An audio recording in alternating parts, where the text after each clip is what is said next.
Once upon a time, in a bustling Swahili-speaking village on the East African coast, there lived a mischievous and clever man named Abunuwasi. He was known far and wide for his cunning ways and quick thinking. Abunuwasi could always find a solution to any problem, often using his intelligence to outsmart others. One sunny day, as Abunuwasi strolled through the village marketplace, he came across a beautiful sufuria displayed in a shop. The sufuria was large and shiny, catching Abunuwasi's eye immediately. He wanted it desperately, but alas, he did not have enough money to purchase it. Determined to acquire the sufuria by any means necessary, he set his mind to work. Abunuwasi, with a glimmer in his eye, approached the shop owner and said, "Kind sir, I have a special occasion coming up, and I would love to borrow your magnificent sufuria. I promise to take great care of it and return it to you promptly." The unsuspecting shop owner, unaware of Abunuwasi's reputation for trickery, agreed to lend him the sufuria, believing in his sincerity.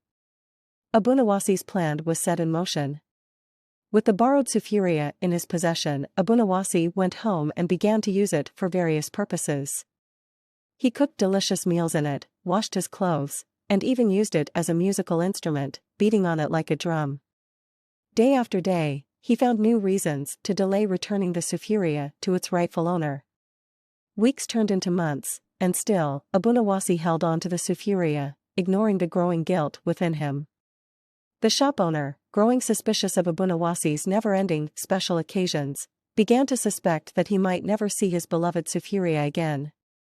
One day, the shop owner decided to teach Abunuwasi a lesson. He sent an invitation to Abunuwasi, inviting him to a grand feast at his home. The cunning shop owner knew it was the perfect opportunity to reclaim his sufuria. Abunuwasi, intrigued by the invitation and always up for a good meal, eagerly accepted.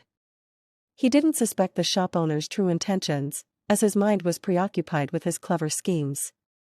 As the day of the feast arrived, Abunuwasi dressed in his finest attire and set off to the shop owner's house, carrying the borrowed sufuria with him.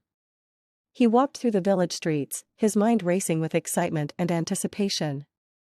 Upon arriving at the shop owner's house, Abunuwasi was greeted warmly. The air was filled with tantalizing aromas from the feast being prepared.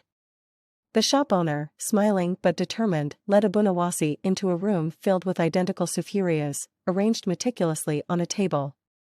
"Now, Abunuwasi," the shop owner began, his voice laced with mischief, "I have a small challenge for you. Among all these sufurias, can you identify the one you borrowed from me?" Abunuwasi's eyes widened, his confidence momentarily shaken.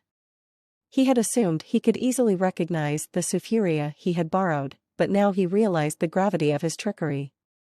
He stared at the table, where all the sufurias appeared identical. With a mischievous twinkle in his eye, Abunuwasi stepped forward and pointed to one of the sufurias. "This is the one," he confidently declared. But alas, he was wrong.